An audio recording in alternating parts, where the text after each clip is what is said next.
Here's how to create amazing chord progressions in Ableton Live in seconds. I've written a lot of chord progressions in my day, but this is by far one of the most easy to use and incredible tools for coming up with awesome chord progressions. First and foremost, you need to decide on a key for your track. I've got B flat major here.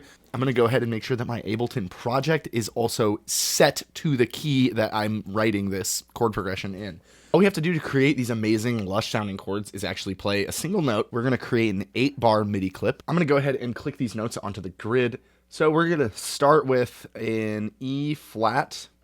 We're gonna take that down a half step to a D natural. And then let's go do a G there and a B flat. Now that we have our notes, E flat, D natural, G, and B flat, all we have to do is highlight all 4 of them.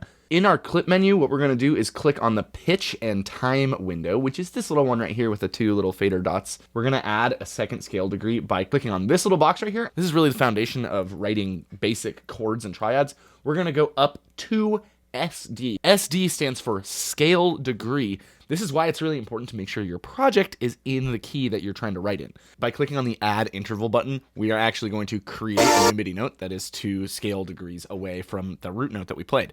Now we have perfect sounding triads. Let's go ahead and hear what they sound like. Just like that, we've got some incredible sounding triads. Why don't we take this a step further and get some saucier voicings in there? I'm going to go ahead and add another second. We're going to make sure that we keep only the top note highlighted because we're adding an interval above that top note. Now if we click add another +2 SD, we're actually getting a 7th. So now we've got these different chords that have a little more spice to them. Soft. We're going to go up 5 scale degrees from the 7th. So adding another interval, and now we've got some pretty crazy sounding chords.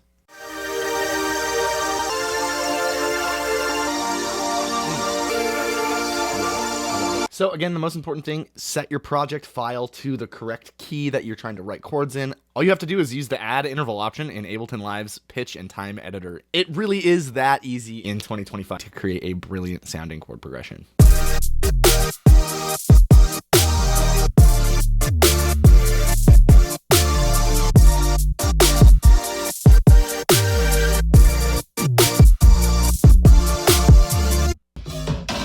Have a good one, y'all.